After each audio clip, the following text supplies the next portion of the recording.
Hi guys, welcome back. We had a good question that came up from one of the other videos we did where the punch was coming onto the inside, so the left punch was coming through on the inside of my guard.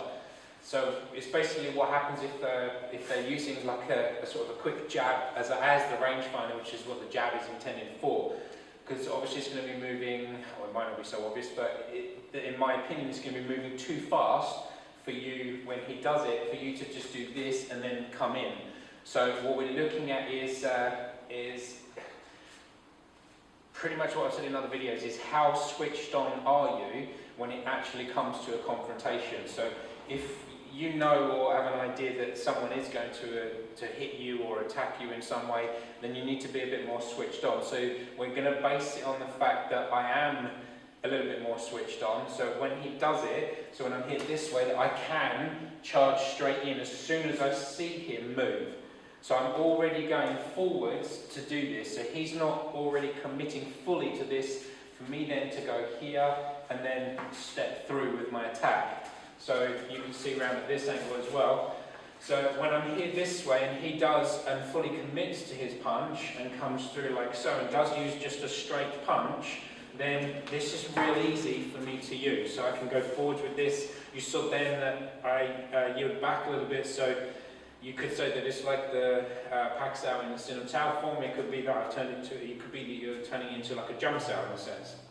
But I've twisted my arm through too. So I'm looking at when he goes to do the jab one, I'm already awake, so I can fire this forwards and attack his arm with mine. So as he comes in, my arms are up this way and I can charge straight in and attack. So I'm already alert, I'm already awake, and I'm firing forwards because he's come into my zone. We have a kind of like a magnetic zone, you could call it, or a lot of people call it this as well. But an understanding of that is when we're here, it's very difficult for him to hit me with any of his own limbs, let's say. So when he takes that step forwards, then obviously from here now I know he can hit me, so this is where I would go forwards, especially if he's carrying on forward. So when you're here and you're ready in a sense, what a lot of people tend to do is they have their heels flat on the floor, which is not a good thing to have. You need to be bending the knees slightly and your heels are lifted just slightly off the floor, because now when my arms are up this way and then he comes in, I'm ready to launch forward very, very quickly. So one of the biggest mistakes, or one of the downfalls I see that with a lot of people's Wing Chun, is that they sit on their heels and they're standing like so, and they just expect their arms, because it's very much predominantly an arm trapping system, they expect their arms to just be able to work and trap the person as well, and they're training it nice and slowly, that it's coming from this distance and he stops here and stuff, and it all works when you're doing it like that. But what I want to look at is developing it more as well. So back up a little bit. Is when I'm here this way, even if I'm standing this way, I know he's coming in, so I've got a leg forward slightly, I've lifted my heels off the floor, and I've just got my arms forward, but I'm still looking for the fact that he's looking to come through on the inside. That's the gap that I've left open. That's the strategy I use, like I said in that video, the last video, that talked about the punch coming on the inside of the arm. So when he does that jab and then back, so he's using it as a rangefinder. So he does again, so he does the jab and then he's in. So he's sort of like boom and then back out again. Just boom this way here, then this way. And then he's using that to lead up to then with the big one, or he's looking to smash this one to actually land it, to send you back a little bit, so that he can then come in with his big cross or his hook or so on like so. Or even it might be that he's gone this way to then go down and do something to take you down to the ground. So whatever his combination is it's not really a concern for us to know. What we're looking to do is be able to deal with what he's throwing at us in the first instance. So here this way, my arms are up, I'm facing towards here this way. So if you look again, when he's here, like there, he's already coming forwards. So whether he's coming forwards, so from here he can't punch me, he has to take the step forward. So what he's done is he's bridged the gap between the two of us with his feet, or with his step, let's say. So he backs off a little bit. So when I'm here this way, he can't kick me, he can't punch me, there's a range problem. So when he comes in, he has to move like so. So you're awake, you're alert. Where we've said before about the different ranges that, or different timing aspects. Here, I'm awake and I'm alert and I'm ready for him when he comes in, that boom, I can charge straight in and then deal with the attack. We have the basis that, as I've said before as well, that he comes in and I'm not so awake and it's like, whoa, and it's as a last sort of minute thing. Then I carry on and put my professional head on. Then we have that it's literally just about to hit. So as he does, I need to back away. I need to get away but at an angle and to the side. So if the person is sizing up and they want to use the jab in a sense, they may have sort of lifted their arms up. If they're going to use their rangefinder, then what's going to happen is he's got his arms up, so I need to have my arms up. I would have my arms up too, because I know something's about to happen. I've got my heels slightly off the floor. Here this way, he comes in, and that's when I can charge straight in. So even if he's going to use it too quickly, for me, so even if he's going to use quickly, I'm still here, ready to go in. So he does again, boom, this way, I've got my arms up, he does, and this is charging straight in. It only needs to, here it can hit me, it only needs to be here, and I'm safe.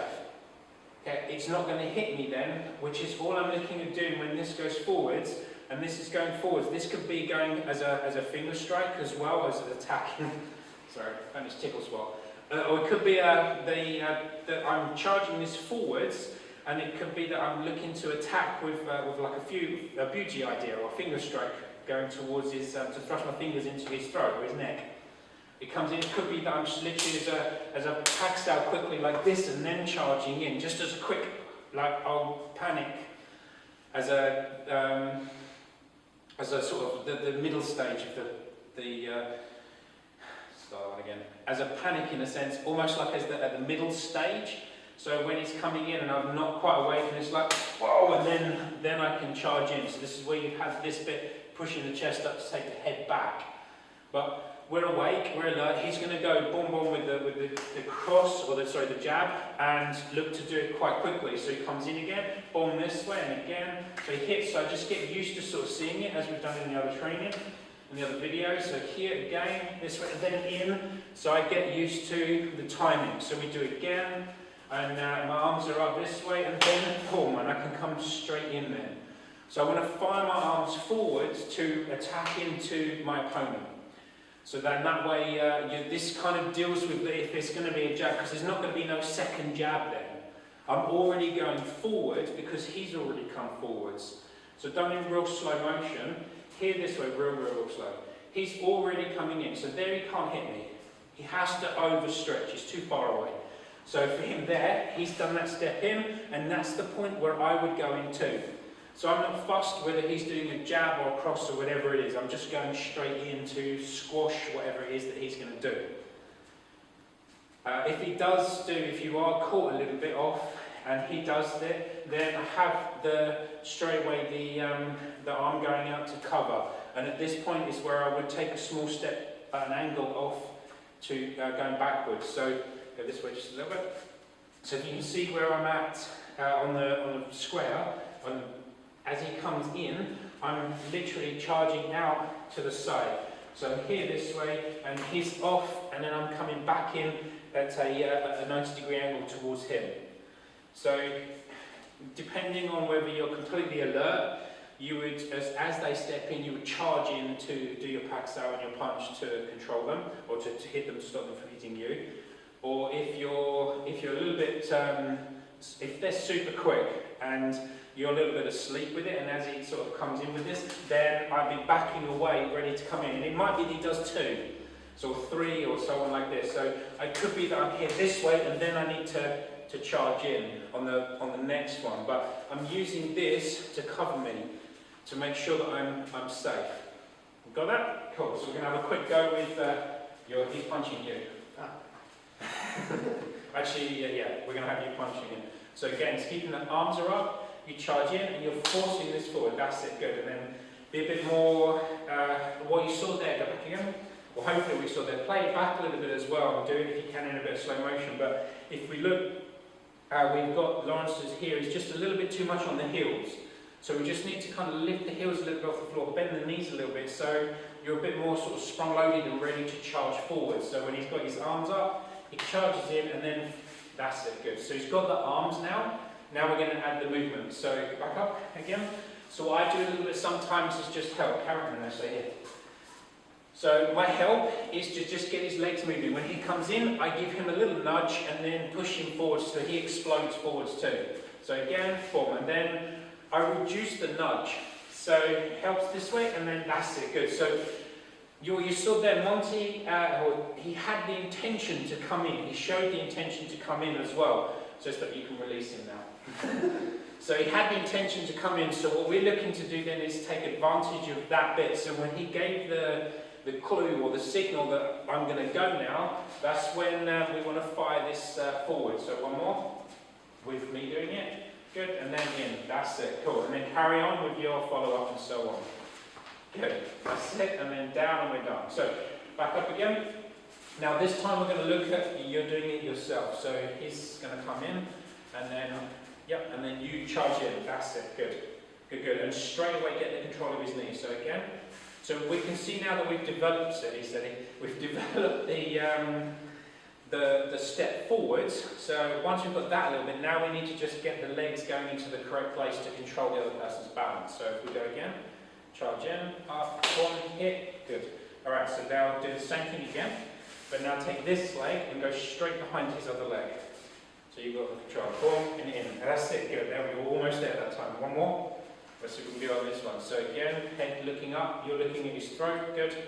And in. That's it, good. Control that knee more. There we go. Now you can look to slug him. Yes. Or you can smack him with this. Well, this one was already there, right? So you had this hand here. Yeah, hitting him and so on, like so. Good. So the follow-ups we can work on later. That first initial part is the one that we want to be looking at to get the control going and the safety. Good, there. So he's a bit too active now, a bit too... He's ready for you. Ready? Go. In and attack. Good, that's it. And keep the head up, so don't look down. Always looking where his head's going. Good, and then you can follow up. Yeah, don't remember so much about that bit. I want to look at the first part. So again, coming in, boom, and then hit. Yes, good, and back again. Cool, so now we're getting the leg coming in. Good, there, go, yes. You just, what we're seeing, back up again. So what we're seeing, you're about a millisecond, or sort of 2 or 3 milliseconds behind. Okay. So you just need to get that. So when we do again, ready? Go. That's it. Yeah, that was it. That was much more alert that time, much more switched on for when he came in. So again, back up and in. There we go. Good. And then this one does the punch. Yes. Yeah. Rather than kind of left there for the Bruce Lee photo. Back up. Yeah, exactly. So in and then form and punch straight away. Yeah. This one is removed, so you hit straight away with the other one. Good. And done. Again. One more. Last one. Good. Good. Good. Cool. Excellent. So just to recap, what we're looking at is the fact that we're not relying on, we're awake. This is the video that we're looking at, is that we're completely alert. We know that he's coming in to do something, so as soon as he steps in to do something, we close the gap as soon as he steps into our range. So as soon as he steps into a position where he could hit us, we literally close straight in on him and look at going forwards with that front hand and not blocking, but controlling that front arm using the Paxal or an attack with between basically the fingers, as I said before, and the elbow. So as this is coming in, I'm firing this forwards to hit him, and then straight away going with my punch. So I'm not giving him the opportunity to be able to go jab, jab, or jab, jab, cross, or jab, cross, so that he starts to build a momentum. We're not letting him do that at all. We're closing that off and closing the gap within the range instantly as soon as he's come into our range where we are would be in a position of being threatened by him. So hopefully that helped. Later video we will be covering where he's sort of coming in and we do have to step back a little bit as well before we can come in. So without making the videos like 6 hours long and covering all angles, we just want to cover basically the smaller ones. So good luck with it. As I said before, leave a comment below. Let us know if you have any questions or anything as well. And hit like or hate, whatever you hopefully you hit like.